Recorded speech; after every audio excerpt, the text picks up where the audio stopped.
Nasayran niya nga ang tigulang dili di ay ordinaryong tawo.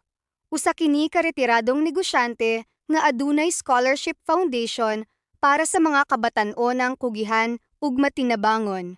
Gisultihan siya sa tigulang nga nakadani kaniya ang walay pagduhaduhang pagtabang bisan gamay ra ang iyang kwarta. Tungod niini, gitanyagan si June og scholarship nga makasuporta sa iyang pag-eskwela hangtod makagraduate. Nahilak ang iyang inahan sa kalipay pagkadungog sa balita. Sukad ni adto, mas naningkamot si June sa iyang pagtuon.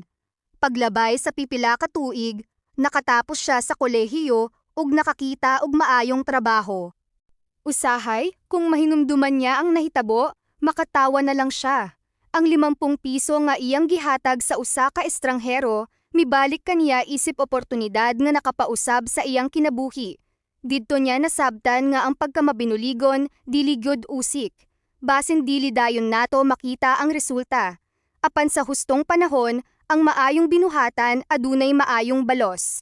Moral lesson: ang gamay nga pagtabang nga gihimo uban sa kinasingkasing, mahimong hinungdan sa dakong kausaban sa kinabuhi.